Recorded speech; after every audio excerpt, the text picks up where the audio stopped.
Padre bendito, santo y sublime, que habitas la eternidad y cuyo nombre es el Santo, que guardas el pacto y la misericordia sobre todos aquellos que te temen y se acuerdan de tus mandamientos para ponerlos por obra. Nos acercamos, Señor, a través de los méritos de aquel varón de dolores experimentado en quebranto, aquel que tuvo a bien derramar su sangre para redimir un pueblo, para hacerlo santo y sin mancha para ti. Y te damos gracias, Señor, porque a través de su sacrificio hemos sido tan favorecidos que podemos presentarnos a ti en esta mañana, que podemos elevar nuestros corazones de gratitud en alabanza a ti, que las escrituras son abiertas, Señor, y que el misterio del Evangelio una vez más es expuesto ante tu pueblo.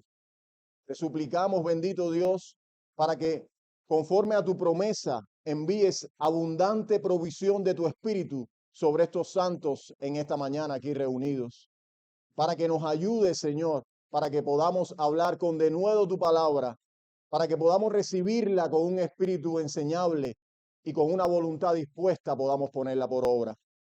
Señor, te damos gracias por este momento. Te rogamos que hagas tú esa obra misteriosa que solo tú puedes hacer y que delante de nuestro exaltes a tu Cristo, Señor, para poder adorarle y glorificar. En el nombre de nuestro precioso Salvador oramos. Amén. Amén.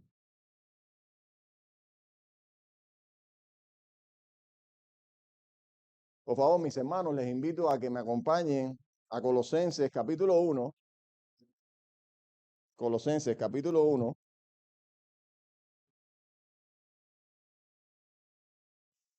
Y ahí vamos a leer en el versículo 24. Colosenses capítulo 1, versículo 24. Dice la palabra de Dios. Ahora me gozo en lo que padezco por vosotros y cumplo en mi carne lo que falta de las aflicciones de Cristo por su cuerpo, que es la iglesia.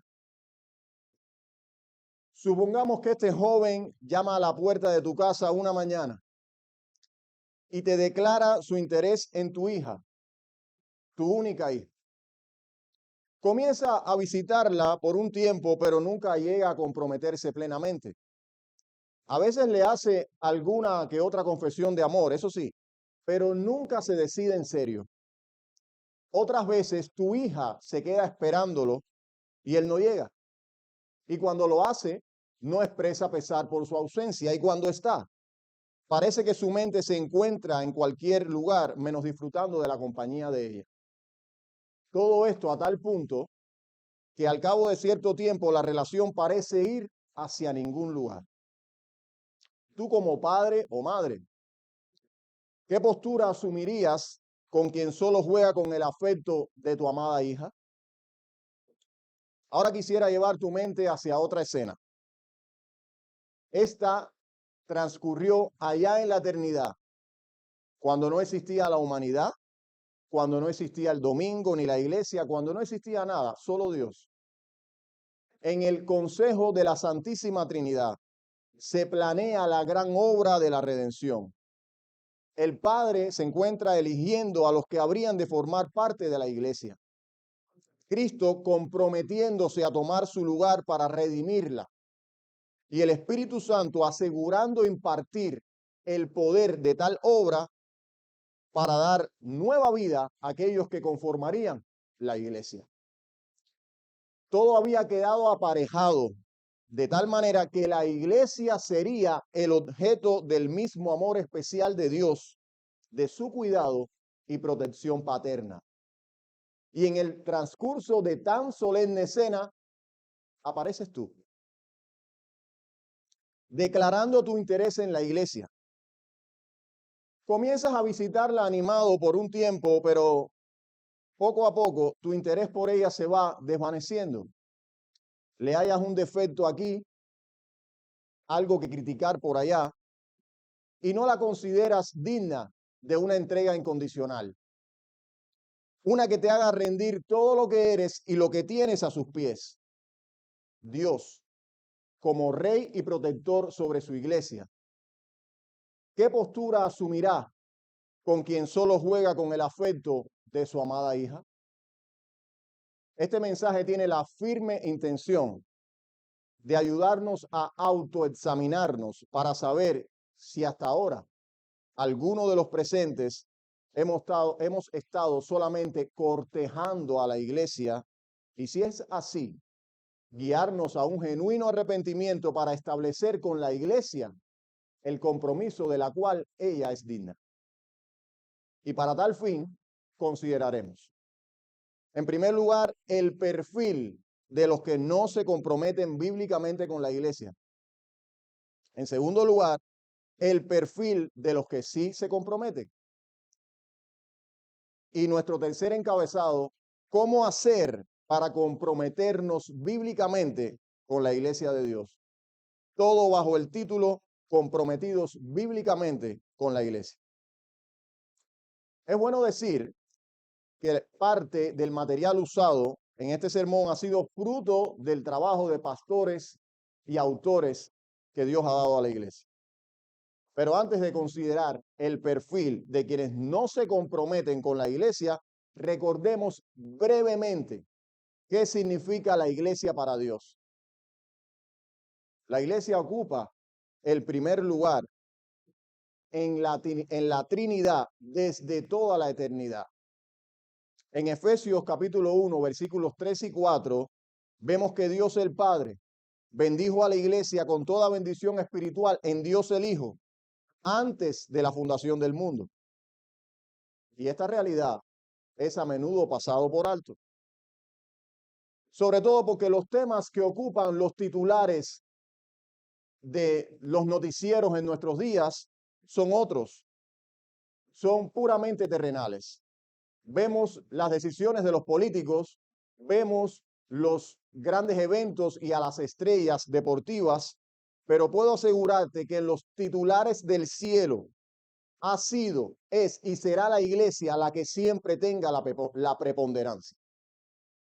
Por otra parte, a día de hoy, cuando vemos la iglesia cada vez más solitaria en medio de un mundo de maldad, también podemos perder de vista su atractivo y verdadera importancia y la obra de alcance universal que Dios está haciendo por medio de ella. En Romanos capítulo 8, Pablo, después de menospreciar los sufrimientos de la iglesia en el mundo, a la luz incomparable de gloria en la que será colocada, dice, porque el anhelo ardiente de la creación es el aguardar la manifestación de los hijos de Dios, la iglesia. Y más adelante añade, porque también la creación misma será libertada de la esclavitud de corrupción a la libertad gloriosa de los hijos de Dios. Es decir, la iglesia ocupa el lugar central en el plan cósmico de la redención divina. Todas las cosas que han sido manchadas por el pecado en esta creación caída esperan su turno, están haciendo fila para ser redimidas después de la iglesia. La iglesia tiene la preponderancia. Dice John Stott, en la tierra a menudo se viste de harapos, está fea y manchada, despreciada y perseguida, pero un día la veremos como lo que es, nada menos que la esposa de Cristo, sin mancha y sin contaminación, santa, hermosa y gloriosa. Habiendo recordado al menos un poco y de manera breve lo que es la iglesia para Dios, ya estamos más preparados para abordar nuestros dos perfiles. El primero, los que no se comprometen bíblicamente con la iglesia. La primera característica que podemos decir de estas personas es que contemplan la iglesia desde una perspectiva egocéntrica. Contemplan la iglesia desde una perspectiva egocéntrica. En sus mentes suele estar la pregunta, ¿qué puede hacer la iglesia por mí? Estos han comprado la mentira de este mundo que dice que seremos más felices mientras menos nos sacrifiquemos y entreguemos a los demás. Por lo tanto, Cuando se acercan a la iglesia, lo hacen con la mentalidad de un consumidor, siempre tanteando, siempre calculando qué provecho pueden obtener por la menor molestia posible. Son personas cuya conciencia han sido despertadas a la realidad del pecado, el juicio y la eternidad. Y cuando sus conciencias están cargadas con algún pecado, se acercan a la iglesia para aplacar la voz de su conciencia. Pero una vez que el trabajo está hecho, se retiran con la satisfacción del deber cumplido y no vuelven a pensar en la iglesia hasta la próxima semana, o peor aún, hasta el próximo pecado perturbador. La iglesia, aquella que constituye la prioridad para Cristo, no es una prioridad para ellos. Mis hermanos, mientras más nos aferremos a nuestro tiempo, recursos y comodidades, negándonos con egoísmo a entregarnos a la iglesia local donde Cristo nos ha puesto, tanto menos recibiremos de vuelta. El patrón pecaminoso dominante de esta característica es el egoísmo. En segundo lugar, las personas que no se comprometen con la iglesia se caracterizan por un falso sentido de superioridad que los hace actuar de manera independiente. Ellos asisten a la iglesia porque saben qué es lo que se espera de un creyente, pero no con la conciencia de que necesitan a sus hermanos para crecer espiritualmente. Algunos de ellos se congregan solamente para complacer a su esposo o esposa, otros porque sus padres los traen desde pequeños y otros, como hemos visto, para sentirse bien con ellos mismos.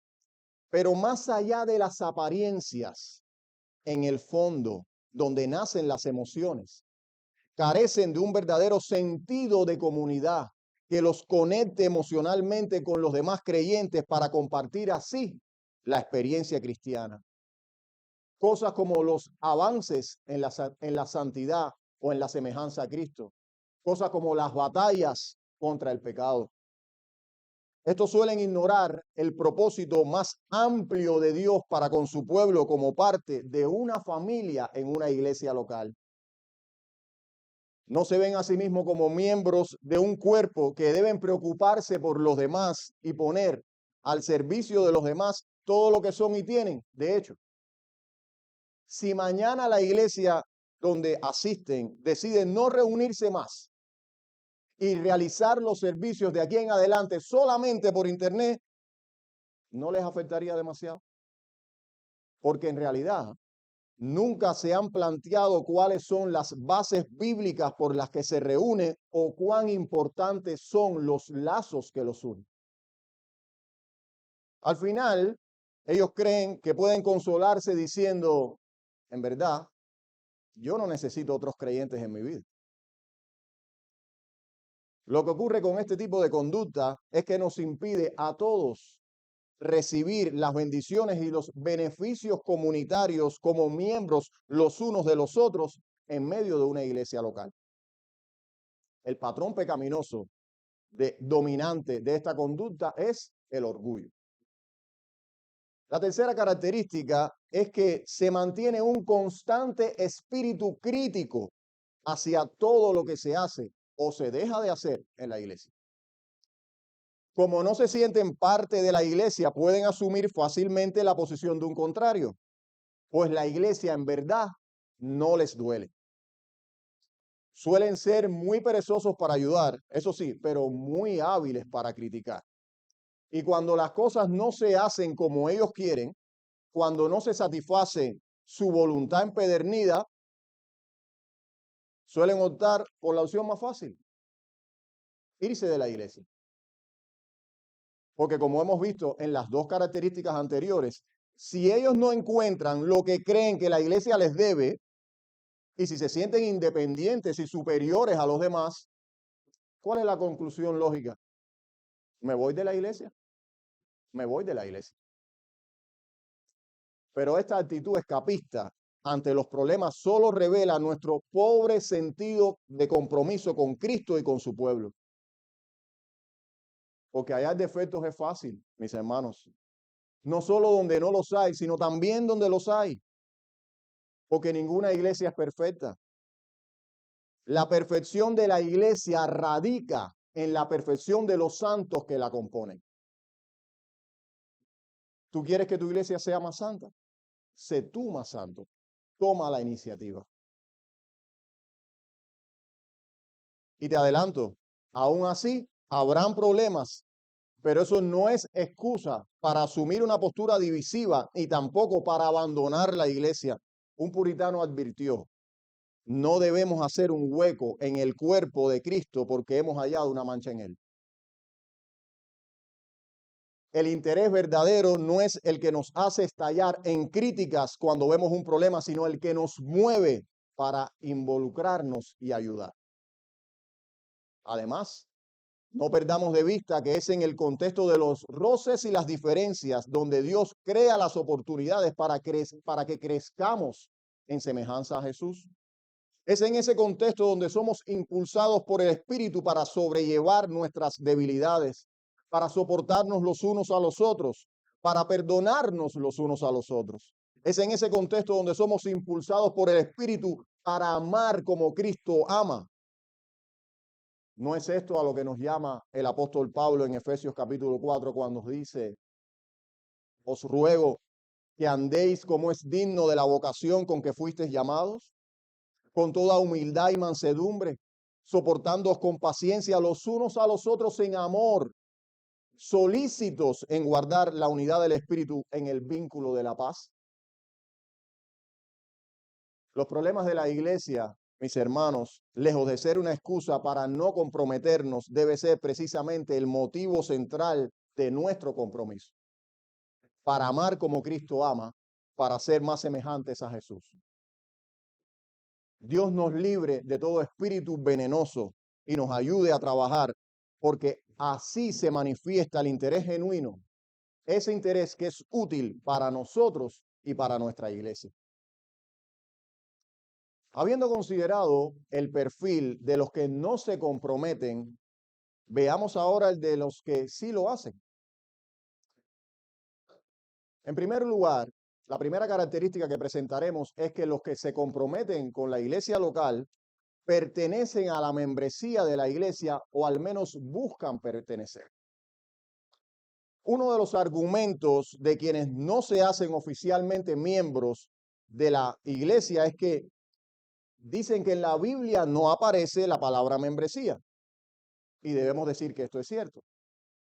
Pero el hecho de que no aparezca la palabra membresía no significa que el concepto membresía no se encuentre en las Escrituras. Y de hecho, que sea una doctrina a enseñar y a practicar. La palabra Trinidad, como sabemos, no aparece literalmente, sin embargo, es una doctrina medular de la teología cristiana, porque su concepto aparece en todas las Escrituras. Y quizá alguien quisiera preguntar, pero ¿dónde encontramos nosotros ese concepto de membresía? Bueno, fundamentalmente en el Nuevo Testamento y en el libro de los Hechos de manera más enfática. Por ejemplo, en Hechos capítulo 2, versos 46 y 47, leemos. Y perseverando unánimes cada día en el templo y partiendo el pan en las casas, comían juntos con alegría y sencillez de corazón, alabando a Dios y teniendo favor con todo el pueblo. Ahora escuchen con atención. Y el Señor añadía cada día a la iglesia los que habían de ser salvos. La pregunta es, ¿a cuál iglesia los añadía? Había una iglesia local específica a la cual el Señor añadía individuos específicos. Por supuesto que sí. Por el contexto es lógico inferir que se refiere a la iglesia en Jerusalén. También en Hechos 14:23, referente a Pablo y Bernabé, en su paso por las ciudades de Listra y Derbe, leemos, y constituyeron ancianos en cada iglesia. ¿Qué sentido tiene constituir ancianos en una ciudad si no hay primero un grupo de creyentes comprometidos con una iglesia en particular? Pero para mí el argumento de mayor peso y que cierra este punto lo encontramos en las memorables palabras de nuestro Señor sobre la disciplina, enseñándonos cómo hacer con un miembro que persevera en pecado. Por tanto, si tu hermano peca contra ti, ve y repréndele, estando tú y él solo. Si te oyere, has ganado a tu hermano. Si no te oyere, toma uno o dos, para que en boca de 2 o 3 testigos conste cada palabra. Si no los oyere a ellos, dilo a la iglesia.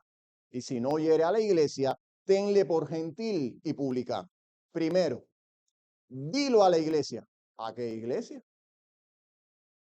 A una comunidad específica de creyentes que pueden escuchar un reporte completo y exhortar a este miembro por su bien antes de emitir un veredicto. Y luego dice, y si no hiere a la iglesia, tenle por gentil y publicano. Es decir, exclúyanlo de la membresía oficial de la iglesia. Pero ¿cómo se puede excluir de la membresía de algún lugar a alguien que no ha sido incluido primero?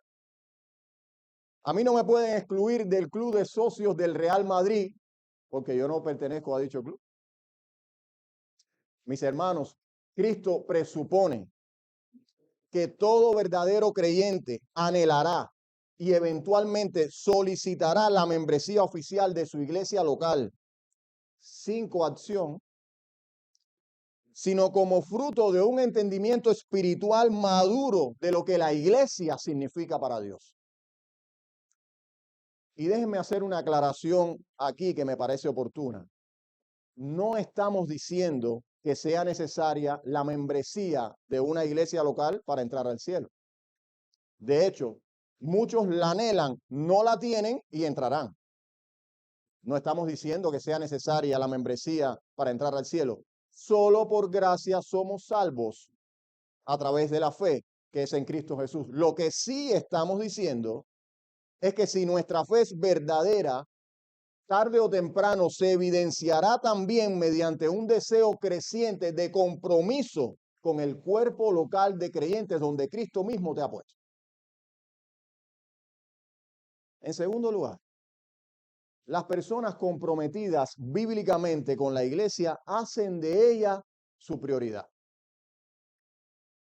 Cuando un pecador es salvado por el poder transformador del evangelio, es también iluminado para ver, en alguna medida, las cosas como Cristo las ve. Ahora puede ver que aquellas cosas que había establecido en su vida como prioridades son simplemente vanas o no son tan importantes como él pensaba.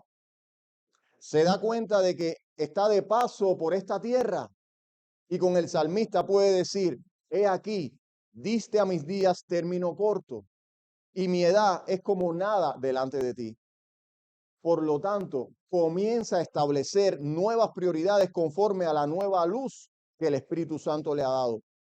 Prioridades que repercutan para la eternidad. Y para esto se dice, qué mejor que servir y amar a aquellos a los cuales Cristo me ha unido indisolublemente en su cuerpo espiritual y con quien en definitiva pasaré la eternidad. Mis hermanos, nadie que ame verdaderamente a Cristo es indiferente a aquella por la cual Él tuvo a bien derramar su sangre. La iglesia. Este ejemplo es muy conocido, pero no deja de ser iluminador. Los esposos que estamos aquí. ¿Qué pensarías si alguien te dice lo siguiente? Tú puedes contar conmigo hasta el final, pero tu esposa no me cae nada bien. A mí me interesa cultivar una amistad contigo, pero tu esposa no la soporto. Inadmisible, ¿no? Bueno, eso es lo que muchos dicen a Cristo, no con sus palabras, pero sí con su actitud y sus hechos, cuando pretenden cultivar una relación con Él alejados de su esposa. En Juan capítulo 4, versos 20 y 21 leemos, si alguno dice, yo amo a Dios y aborrece a su hermano, es mentiroso. Pues el que no ama a su hermano a quien ha visto, ¿cómo puede amar a Dios a quien no ha visto? Y nosotros tenemos este mandamiento de Él: el que ame a Dios, ame también a su hermano. Y no hay forma de que mostremos dicho amor sino uniéndonos a un grupo local de creyentes para amarlos y servirlos. Dice nuevamente John Stott: si la iglesia es central en el propósito de Dios, como lo vemos tanto en la historia como en el Evangelio, es seguro que también tiene que ser central en nuestras vidas. ¿Cómo podemos tomar con liviandad lo que Dios toma con tal seriedad? ¿Cómo nos atrevemos a empujar hacia el borde de la circunferencia lo que Dios ha ubicado en su centro? Ahora bien, ¿cómo luce esto en la práctica? Bueno, lo primario, y es a lo que me referiré, es apoyar el ministerio de la iglesia primeramente con nuestra presencia. Los creyentes comprometidos con la iglesia participan en todas las reuniones oficiales que la iglesia convoca, exceptuando obviamente las ocasiones donde por razones de fuerza mayor es imposible asistir. Pero esto debe ser siempre la excepción y no la regla. La pregunta es: ¿nuestras ausencias a las reuniones de la iglesia son también la excepción o aspiran a convertirse en la regla? Si Dios, que conoce nuestros corazones, hablase hoy sobre este tema públicamente mencionando nuestros nombres, pudiera decir que nuestros deseos y esfuerzos están orientados a asistir. Y hermanos, debemos admitir que muchas veces no acudimos a ciertas reuniones porque pensamos que nada extraordinario ocurre aquí. Pero cuán lejos estamos de esta realidad, de esa realidad cuando pensamos así. El Salmo 133 nos enseña que es en el contexto de la iglesia reunida donde Dios se complace en santificar y salvar. Mirad cuán bueno y cuán delicioso es habitar los hermanos juntos en armonía. Allí envía Jehová bendición y vida eterna. Este salmo, uno de los más pequeños de la Biblia, nos enseña una verdad muy grande, que es precisamente durante la asamblea reunida como hoy, que a Dios le complace abrir el cofre de los tesoros espirituales de los cielos para bendecir a su pueblo. Es aquí donde aparentemente no pasa nada, que el Espíritu Santo, usando una verdad de las Escrituras tras otras, va quitando de los ojos de los inconversos la venda para la iluminación del conocimiento de Dios en la faz de Jesucristo. Es aquí donde los redimidos ponemos letra a la música, letra y música a la experiencia espiritual del creyente, para elevar nuestros cánticos de gratitud y alabanza al Dios de nuestra salvación. Y por si fuera poco, es en este contexto de la iglesia reunida donde Cristo prometió su presencia a su pueblo. Porque donde hayan dos o tres, allí yo estaré en medio vuestro. Así que cuando tu corazón engañoso intente desanimarte y te susurre: ¿para qué vas a ir hoy a la iglesia?, no temas en responder: mi Salvador me prometió que estaría allí. Mis hermanos, esta promesa va más allá de que sintamos a Cristo en medio nuestro, no. Noten que Él no prometió que lo sentiríamos. Él prometió que estaría aquí. Aunque ciertamente su misericordia es doble cuando nos permite, además, sentir su presencia en medio nuestro. ¿A qué me refiero con sentir su presencia? A un sentido profundo de la enormidad y la multitud de nuestros pecados y de nuestra absoluta indignidad para estar a sus pies, y a una conciencia inusual de su perdón consolador y de su amor redentor sobre nuestras propias almas. Mis hermanos, son preciosos anticipos del cielo los que nosotros nos perdemos cuando no estamos aquí. En tercer lugar, las personas comprometidas bíblicamente con la iglesia ofrendan con generosidad. Yo sé, mis hermanos, que si hay un tema impopular para predicar hoy en día es este. Si hay un tema donde te puedes ganar el desagrado de todos tus hermanos, es este. Este tema no es popular porque todos nosotros, algunos más que otros, tenemos la tendencia a ser extremadamente sensibles con nuestro dinero. También porque, sobre todo desde hace algún tiempo hacia acá, la iglesia ha sufrido la devastadora ola del evangelio de la prosperidad, representado por hombres perversos e ignorantes que por avaricia han hecho mercadería de muchos con palabras fingidas, como anunció el apóstol Pedro. Y quizá incluso algunos de nosotros fuimos sus antiguas víctimas, y es hasta cierto punto razonable que esto haya creado un sentido de desconfianza que nos impide ofrendar con generosidad. Pero mis hermanos, hay que saber discernir entre un ministerio y otro, y entre un ministro y otro. Porque la Biblia nos llama a ofrendar con generosidad. Otra vez, no por coacción, sino como una expresión de gratitud y adoración que surge de una comprensión espiritual correcta del Evangelio. Es el Evangelio la motivación para ofrendar que Pablo presentó a los corintios hace casi 2000 años cuando les escribió. Porque ya conocéis la gracia de vuestro Señor Jesucristo, que por amor a vosotros se hizo pobre, siendo rico, para que con su pobreza fueseis enriquecidos.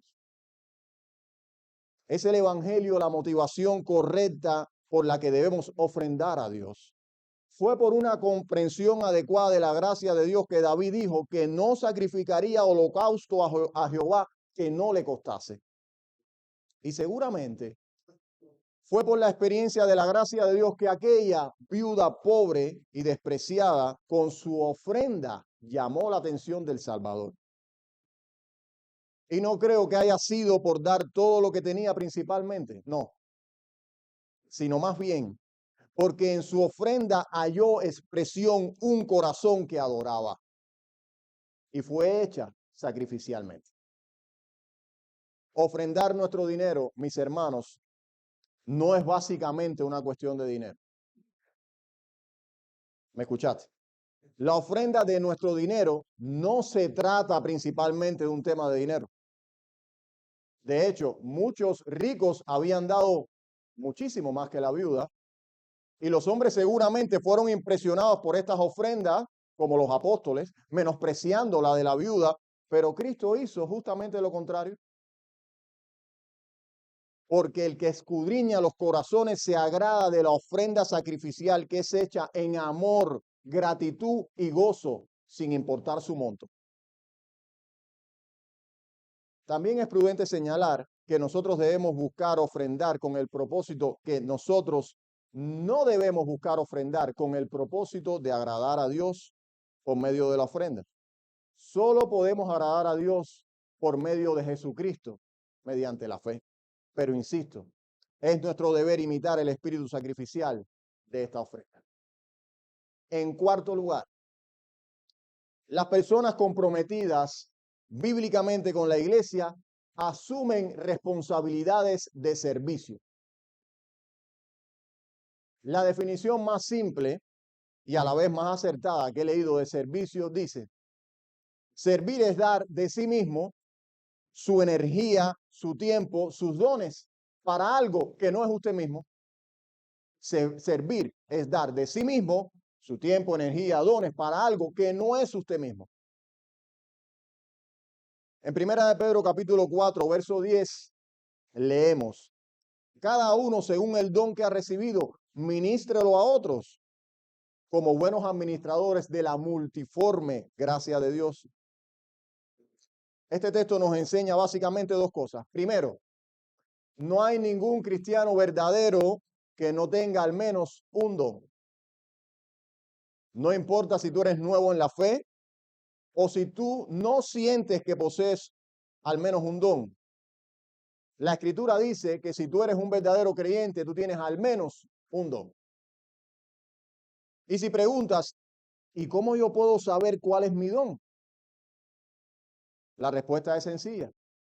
Involúcrate. Ahí donde quiera que veas una necesidad en tu iglesia, involúcrate. Dirígete a quien te preside en la fe y manifiéstale tu deseo de servir en áreas específicas. Y será así que conocerás con qué don o dones Dios te ha capacitado. Y si dices, hermano, yo soy una mujer en una iglesia bautista reformada, ¿qué puedo hacer yo? Bueno, María Magdalena era una mujer y fue la primera en llegar al sepulcro. Puedes imitar su diligencia, por ejemplo. Febe fue una mujer y de su hospitalidad, dijo el apóstol Pablo, ha ayudado a muchos, incluso a mí mismo. Dorcas fue una mujer y sin embargo confeccionó numerosos vestidos para los pobres en Jope. Con este ejemplo, no te estoy diciendo que te pongas a coser la ropa de todos los hermanos de la iglesia, sino más bien que el Dios que te capacita y te dispone es el mismo que creará las ocasiones para que tú puedas poner esos dones a su servicio. También María, la hermana de Lázaro, fue una mujer y quebrando un vaso de alabastro de perfume de nardo puro de mucho precio, lo derramó sobre el Señor. Y aunque muchos de los discípulos no les gustó, lo que para ellos quizás fue una excentricidad, Jesús dijo, de cierto os digo que donde quiera que se predique este evangelio en todo el mundo, también se contará lo que está hecho para memoria de ella. Así también tú, mujer, puedes derramar el perfume de tus más sentidos afectos sobre tu Salvador a través de una vida más profunda de oración y de servicio. Lo segundo que nos da a entender el apóstol Pedro es que no importa qué dones nos haya dado Dios, su propósito siempre es el mismo: edificarnos a nosotros mismos, llamar la atención sobre nosotros mismos, de ninguna manera.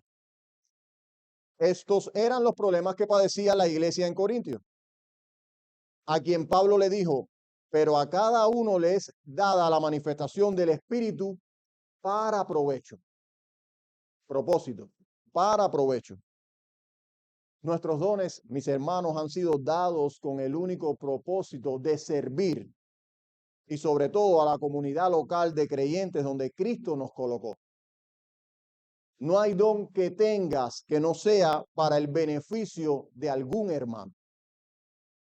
En Romanos 12 leemos, porque de la manera que en un cuerpo tenemos muchos miembros, pero no todos los miembros tienen la misma función, así nosotros, siendo muchos, somos un cuerpo en Cristo y todos miembros los unos de los otros, de manera que, teniendo diferentes dones según la gracia que nos es dada, si el de profecía, úsese conforme a la medida de la fe, o si de servicio, en servir, o el que enseña en la enseñanza, el que exhorta en la exhortación, el que reparte con liberalidad, el que preside con solicitud, el que hace misericordia con alegría.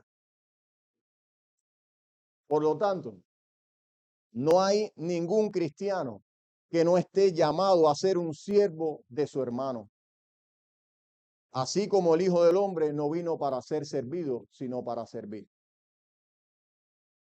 Por otra parte, el estar conscientes, como leemos en 1 Corintios 12:11, que los dones espirituales los reparte el Espíritu Santo a cada uno en particular, como Él quiere, nos puede librar de las envidias y los celos que contaminaron a los corintios. Además de librarnos de compararnos con los demás. Creyente, no te compares con tu hermano.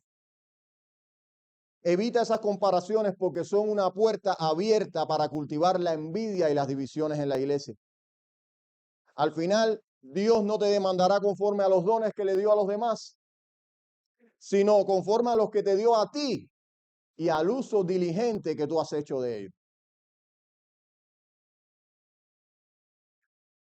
En quinto lugar, las personas comprometidas bíblicamente con la iglesia ayudan a que sus pastores hagan su trabajo con gozo.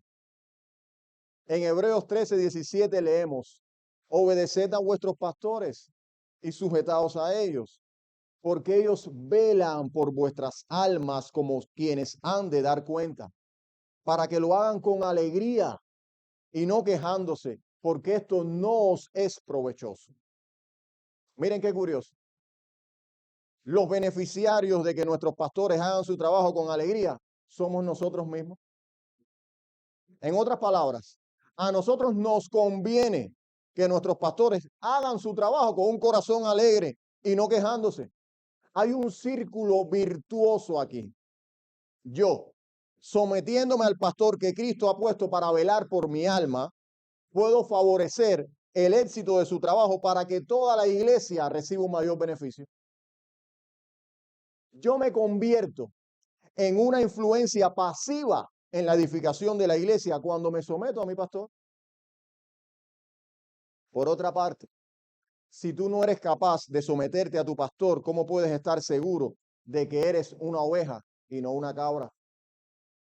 Es decir, cuando Cristo transforma un corazón rebelde, pone en él un principio de obediencia a su voz. Mis ovejas oyen mi voz. No solamente en el momento de la salvación, sino hasta el final. Y si la voz del príncipe de los pastores te manda a someterte a tu pastor terrenal y hayas en tu corazón un continuo patrón de desobediencia, mi consejo para ti es: revisa la realidad de tu fe. Revisa la realidad de tu fe. Porque hay grandes posibilidades de que no seas convertido. Ahora bien, ¿cómo se evidencia este sometimiento bíblico en la práctica?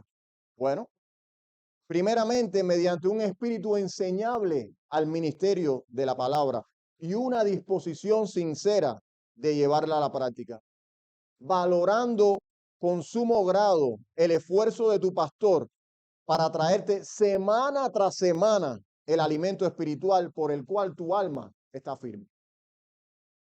¿Qué pensarías de alguien a quien invitas a cenar a casa, luego vas al supermercado a comprar la mejor carne, escoges con cuidado los filetes más tiernos y jugosos, los preparas con mucho esmero, sazonándolo con los mejores condimentos, luego sirves todo en tu vajilla más fina y tu invitado, a quien esperabas con anhelo, nunca se presenta?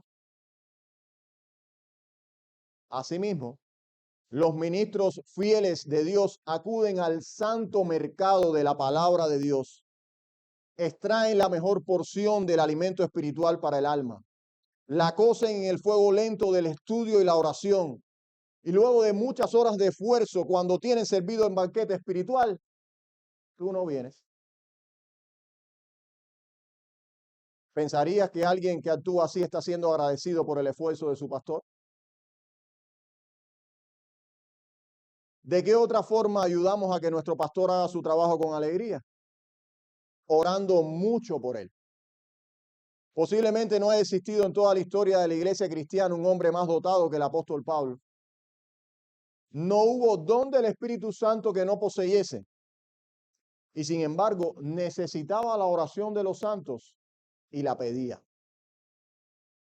A los efesios les dijo que velaran con toda perseverancia y súplica por todos los santos, y sigue, y por mí, a fin que al abrir mi boca me sea dada palabra para dar a conocer con denuedo el misterio del evangelio. En otras palabras, Pablo decía: yo sé que he sido dotado extraordinariamente por el Espíritu de Dios, conozco a la perfección todas las escrituras, pero también sé del poder de la oración intercesora. Por favor, hermanos, oren por mí. Los pastores necesitan oración y el tuyo no es la excepción. A Spurgeon le preguntaron una vez cuál es el secreto del éxito en su ministerio, y dijo: yo tengo un grupo de hermanos que ora por mí.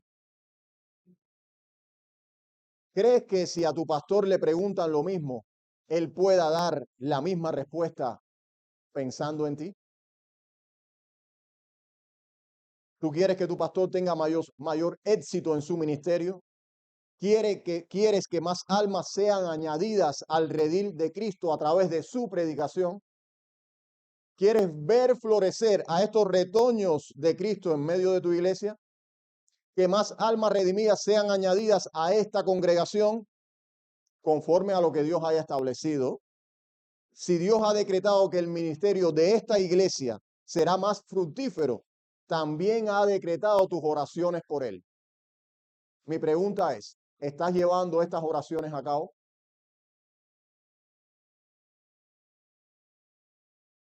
El ayudar a que nuestros pastores hagan su trabajo con gozo también significa negarnos a escuchar, traspasar y mucho menos proferir murmuraciones y chismes contra ellos.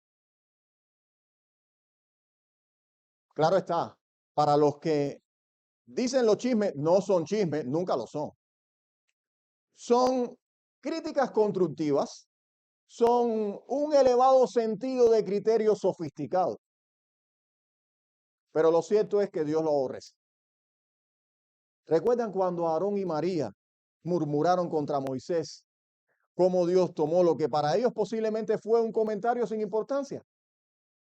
El Señor les dijo en Números 12:8, ¿por qué pues no tuvisteis temor de hablar contra mi siervo Moisés? Y la escritura dice, entonces la ira de Jehová se encendió contra ellos y se fue.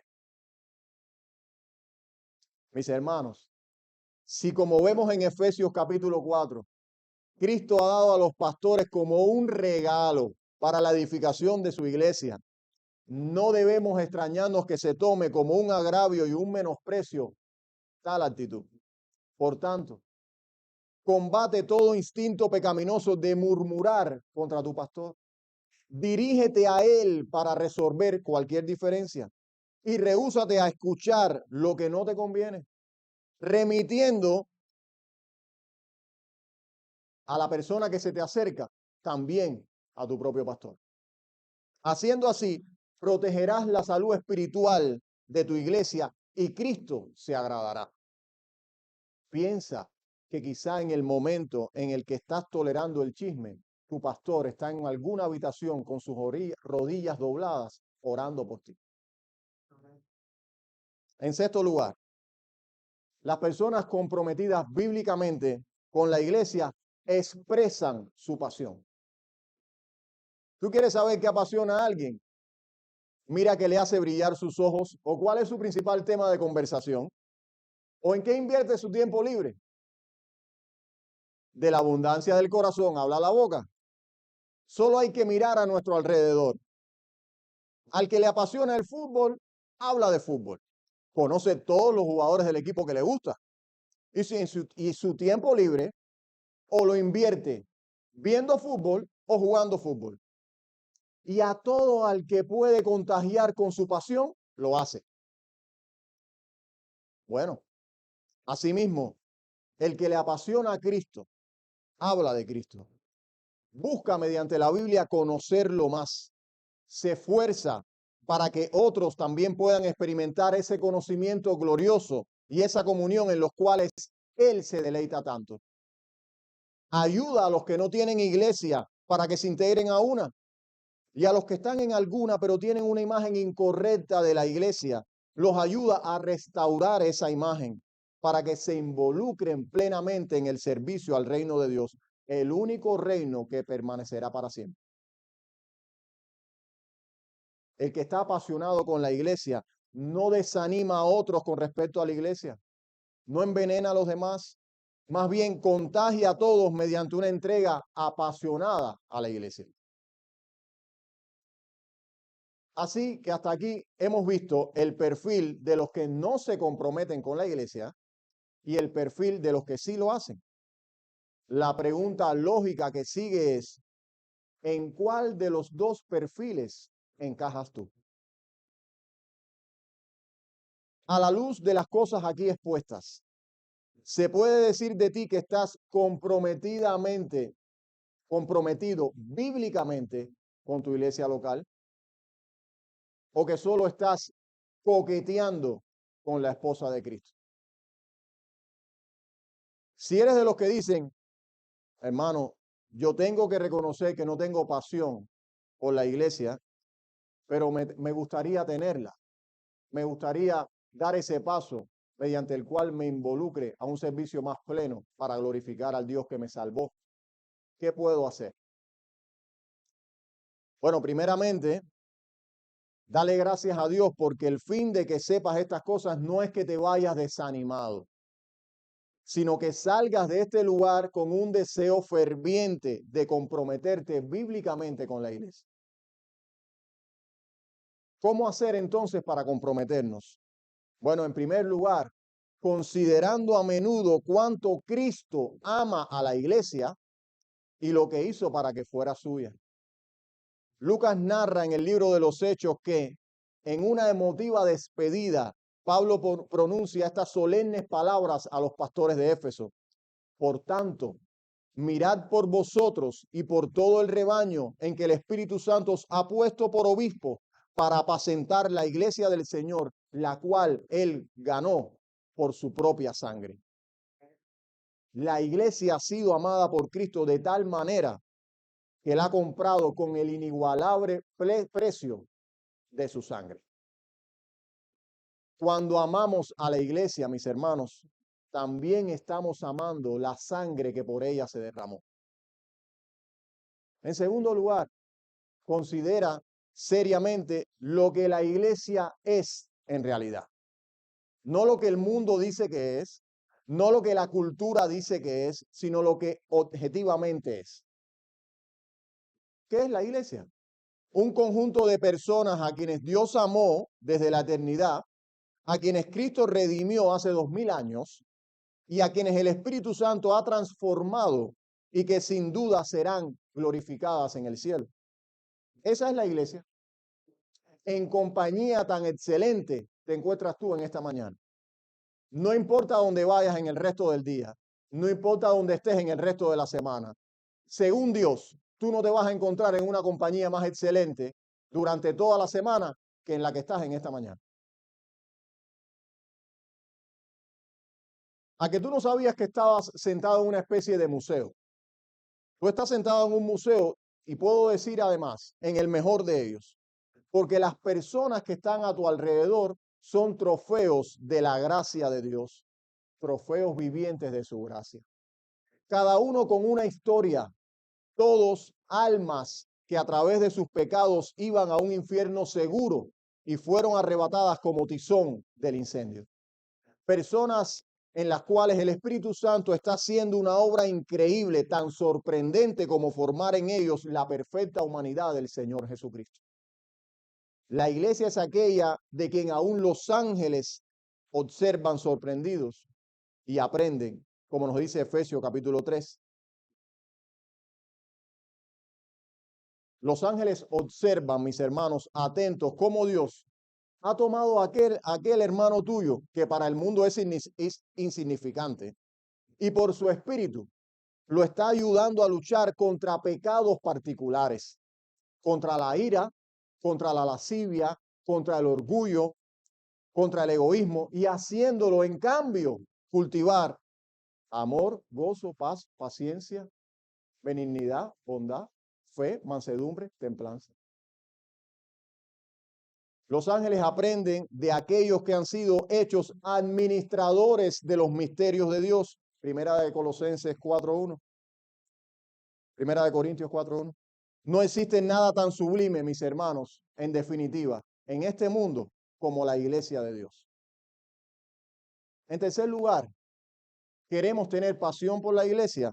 Ten presente que la iglesia es el medio por el cual Dios está llevando a cabo su obra en el mundo.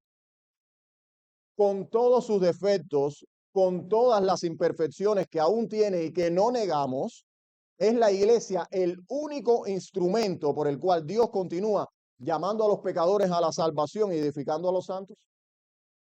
Es la iglesia como el cuerpo de Cristo, el medio por el cual Cristo mismo tiene contacto con este mundo caído. El medio por el que Él extiende su mano de misericordia y por el que Él hace oír su voz en el Evangelio. En cuarto lugar, considera lo que sucede aquí cuando nos congregamos en el día del Señor. Como mencionamos anteriormente, es a la iglesia reunida que Cristo ha prometido su presencia especial. Dice un autor, Dios manifestará su presencia en la adoración de la congregación en formas en que uno no podría siquiera imaginar en la adoración más gloriosa efectuada en secreto. Esto es porque a pesar de que somos un templo de Dios como individuos, la Biblia también dice, y mucho más a menudo, que los cristianos colectivamente somos el templo de Dios. Dios manifiesta su presencia de manera diferente a las piedras vivas de su templo cuando están reunidas de lo que lo hace cuando están separadas. Y dice otro autor, por esto reunirse para adorar junto con otros creyentes en una iglesia local es algo tan irreemplazable. No puede sustituirse con un gran tiempo devocional, un estudio bíblico con los amigos, un paseo por la naturaleza en meditación, ni un servicio religioso por televisión. Cuando la iglesia está reunida para adorar y oír la predicación de la palabra de Dios, tiene lugar una motivación y una nutrición espiritual que no puede darse de la misma manera en ningún otro lugar. Mis hermanos, sencillo, es un privilegio estar aquí. En quinto lugar, ¿tú quieres valorar más la iglesia? ¿Quieres ver lo que la iglesia objetivamente es? Considera a menudo lo que ella será cuando Cristo regrese. En Apocalipsis capítulo 21, vemos que esa ciudad gloriosa que se describe allí es la iglesia. En el versículo 2 de ese capítulo 21 se nos dice, y yo, Juan, vi la santa ciudad, la nueva Jerusalén, descender del cielo de Dios, dispuesta como una esposa ataviada para su marido. Ahí está la iglesia. Versículo 9. Y vino entonces a mí uno de los 7 ángeles que tenían las 7 copas llenas de las 7 plagas postreras y habló conmigo diciendo, ven acá, yo te mostraré la desposada, la esposa del Cordero. Y me llevó en el espíritu a un monte grande y alto, y me mostró la gran ciudad santa de Jerusalén, que descendía del cielo de Dios, teniendo la gloria de Dios, y su fulgor era semejante a una piedra preciosísima, como piedra de jaspe, diáfana como el cristal. Lo que Juan nos está describiendo aquí no es más que la belleza, la majestad y la hermosura de la iglesia. Nuestra pregunta para terminar es, ¿podemos nosotros contemplar por adelantado la gloria de la iglesia por la que Cristo se entregó, de modo que nuestros corazones se llenen de fervor para entregarnos a esa misma iglesia de la que somos parte? Mis hermanos, que el Señor nos ayude a cultivar una pasión por la iglesia en la misma medida en que cultivamos nuestra pasión por él. Terminemos en oración.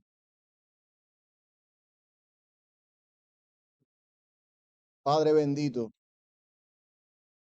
en el nombre de nuestro Señor Jesucristo, el autor y el consumador de la fe, te damos gracias, Señor, por la iglesia. Te damos gracias, Señor, por este grupo de individuos que de todas las latitudes del mundo tú has llamado por la voz irresistible del Espíritu Santo. Por este grupo de individuos por el cual Cristo interpuso su preciosa sangre para librarlos de una ira segura que ahora nuestra propia incredulidad natural no nos permite ver. Señor, te damos gracias porque aún no somos lo que hemos de ser, pero tú nos estás guiando con paciencia, sabiduría y gracia. Te suplicamos, Señor, que tú nos continúes ayudando, que continúes dándonos de tu preciosa palabra. Ensancha nuestro entendimiento y también nuestros afectos, para así como amamos a tu Hijo, podamos amar también la iglesia por la que tu Hijo murió. Te rogamos para que bendigas también esta preciosa pequeña manada aquí en Fort Pierce, esta preciosa congregación que tú has levantado. Te suplicamos, bendito Dios, para que ellos puedan crecer no solo en número, sino en fe y en semejanza a Cristo. Y te rogamos, bendito Dios, para que tú nos hagas prestos y aparejados, para que si hemos de vivir, vivamos para ti. Si hemos de morir, en definitiva, moramos para ti, Señor. De modo que cuando muy pronto veamos tu rostro, no agachemos nuestra cabeza avergonzados. En el nombre de Cristo Jesús oramos. Amén.